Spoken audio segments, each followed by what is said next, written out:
একজন সাধারণ ছেলে যার পকেটে টাকা ছিল না, কিন্তু জোকস ছিল কোটি টাকার দাম। কপিল শর্মাকে আজ খেয়ে চেনে না।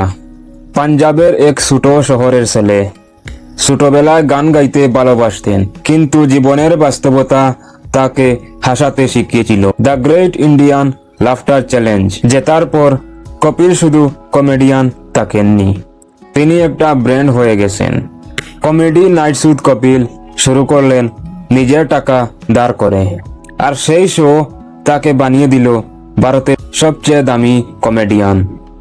বলিউড থেকে রাজনীতি, সবাই তার প্ল্যাটফর্মে আসতে চায়, কারণ কপিলের হাসি শুধু জোক নয়, এটা একটা থেরাপি। আজ কপিল প্রমাণ করলেন talent plus timing equal to success.